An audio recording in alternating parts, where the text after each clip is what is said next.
nagtitiwala sa ABS-CBN News and Current Affairs. Sa ulo ng mga nagbabagang balita, Jesus, sinipatawad! mga simbahan na puno ng deboto, prosesyon sa iba't ibang lugar sa Metro Manila, dinayo ngayong Semana Santa. 11 deboto nagpapako sa krus sa Pampanga.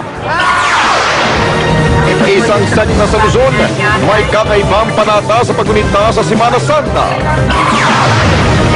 Balon na pinaniniwalaang nakakagamot, dinarayo naman sa San Pedro, Laguna. Paggunita sa mahal na araw sa ilang lugar, nauwi sa trahedya, 7 patay sa magkakaiwalay na insidente ng pagkalunod. 75 patay sa marahas na dispersal ng mga analista sa Syria. Pound for pound King Manny Pacquiao, international recording artist na rin. At Luneta, ginawang summer getaway ng mga nais makatipid.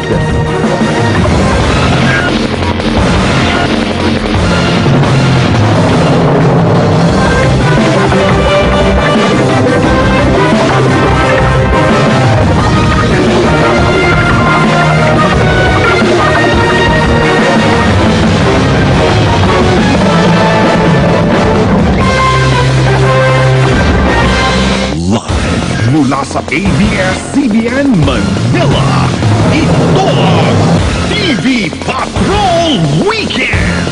Magandang gabi Pilipinas, kami mga patrol ng Pilipino. Nagbabalita at naglilingkod sa inyo saan man sa mundo. Nabahira ng trahedya ang mga kwento ng debosyon at pamamanata ngayong Semana Santa. Ilan sa mga malungkot na nangyari ang landslide po sa Compostela Valley Province kung saan isang patay at 21 naman ang nawawala. Umakyat naman sa 11 ang bilang ng mga nalunod sa iba't ibang lugar sa gitna ng pagunita sa Semana Santa. Ang lahat ng yan, matutunghayan ninyo sa TV Patrol Weekend.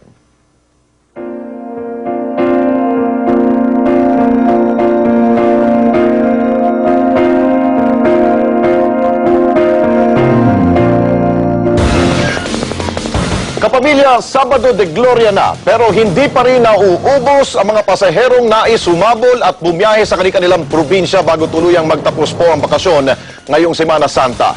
At live mula sa Araneta Bus Terminal sa lungsod ng Quezon, nagpapatrol, Gretchen Malalad. Gretchen, patuloy pa rin ba yung dating ng ating mga pasahero dyan? Alex, patuloy pa rin ang pagdating ng mga pasahero dito sa Araneta Bus Terminal. Marami-rami pa rin